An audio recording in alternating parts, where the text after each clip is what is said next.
So, you know that this is August, but did you also know that August was Black Philanthropy Month?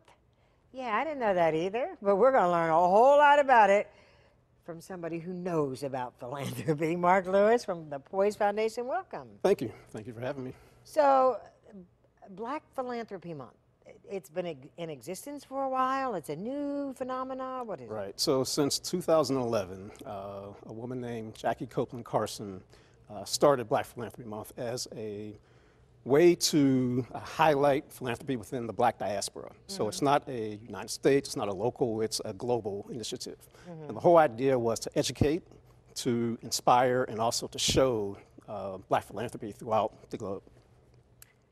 So, what happens here in Pittsburgh during the month of August? Sure. So, You know, stop that for Yes. just a second, because I'm taking the assumption that everyone knows what the Poise Foundation is. right. Let's, just in case there's someone out here who doesn't know what the Poise Foundation great segue. So Poise Foundation is an African American community foundation. We've been located here in Pittsburgh and born in Pittsburgh since 1980. So about another year and a half, we're going to celebrate our 40th anniversary in Pittsburgh. And so Black Philanthropy Month is just something that's natural to us, right? So Black philanthropy is something we do on a daily basis. And again, as you mentioned, a lot of people don't know about August as being Black Philanthropy Month. And a lot of people don't really understand philanthropy that takes place in the Black community, which goes back, I don't even know if we can date philanthropy going back in, through Africa and even how far back that goes. But we do philanthropy similar to others, but in many ways different. And so Black philanthropy within the Black community is giving to each other through different ways. Sometimes it's money, sometimes it's our time, sometimes it's housing people that need help in different ways, giving clothes. So I think the misnomer is that philanthropy is something that the uber wealthy do, right? So Well, that's what I think it is. People hear philanthropy, and it's kind of like savings. They always say, oh, I don't have any extra money for that. Right. And I think in Pittsburgh it's different because we are a region that is blessed with large foundations, which most communities across the country do not have. Right. But we're also blessed to have one of the only Black foundations in the community as well, or in the country as well. But if you look at a lot of the giving statistics, the average donation in this country is probably still under $250. And so philanthropy is something that is done by everyday individuals, or can be done by everyday individuals.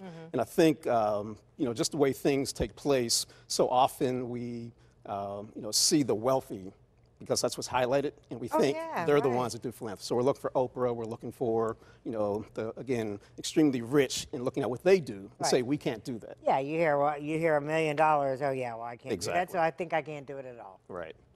But again, if you think about the average donation being $250 in this country or less, that means there's opportunities for everybody. And what we try to talk about at Poise Foundation, and the way we started, was really by average individual gifts. So we did not have a wealthy benefactor that created the foundation. I think you may have known Bernie Jones, I did know Bernie. who was an icon in Pittsburgh. And his whole theory was, how do we come together as everyday, ordinary people, putting small amounts in a pot? Right. So back in the late 60s and 70s, they raised $100,000 by simply having fundraising events, small dinners, what they called a solid-a-rama back then. Right. People would come and pay and donate for that. Yeah, and for if you can peanuts think salad. about, right. And if you can think back in the 60s and 70s, $100,000 is worth a lot more than it is today. But again, the idea is that even in Pittsburgh, so if you just look at the Black community in the Pittsburgh region, our household income is just a little under $4 billion a year, right? And so if we took just... So you know how they rewind that? Rewind that? Say that again? So Black household income in the Pittsburgh region is just under $4 billion a year, right? So if you look at the average household, our average household is somewhere between $45,000 and $50,000 of income. Okay. But if you add that up, right, if we think about it as a collective, there's some power there, right? Absolutely. The problem is that we typically operate in individual households instead of thinking about what power could take place if we collectively brought our philanthropy, right? And so if you think, and this is a stretch, but if we, as just the Black community alone, put 1% of their money into a pot, right, that's almost $40 million a year that we could then reinvest in our communities the way we thought best, right? And that $40 million is more than we get from all the foundations in this region combined, right?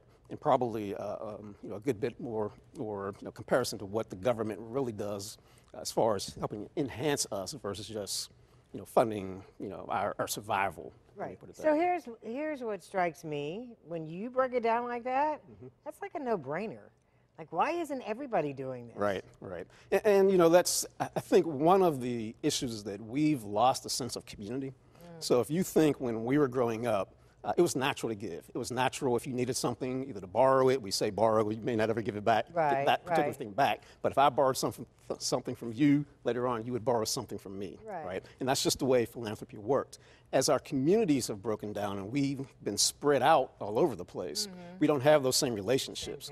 And so now philanthropy needs to look a little different, right? And so I often talk about a logical community. Even though we don't all live in the same neighborhoods, doesn't mean that we can't still have very good relationships, and does not mean that we still can't put money into a pot that can then be dispersed and reinvested in our communities where we need it the most. So the bottom line is folks need to get in touch with the Poise Foundation. That would be great. Real simple. That's the bottom line. Cut to the chase there. Yeah. And so one thing that we are going to be doing going forward, hopefully towards the end of this year, but definitely next year, and then in 2021 we'll be celebrating again our 40th anniversary. We know that we need to market Poise Foundation in a much greater way, throughout the community and throughout really the region, to let people know about this vehicle, about what it can be. And again, we think from the idea that when you invest in us, you're reinvesting in the community. So if you invest in Poise Foundation, you're reinvesting. Best place to get information on the website? Website is great, www.poisefoundation.org. So going back to your original question, as part of Black Philanthropy Month this year, one of the things that we have done is launched a campaign. It's called, it's actually #1HourForPoise. And what that's about is during the month of August, we kicked it off, but we want this to continue on, is to get as many people as possible to donate 1 hour of their salary to Poise Foundation. Okay. Right? And again, that's something that is doable for anybody. Yeah, that's doable, yeah. Awesome. Give us the website again. www.poisefoundation.org. If you go to the website, there's a banner on top. You can click that and it'll give you more information about. An hour salary. That's it. We'll be back in just a minute and wrap all this up.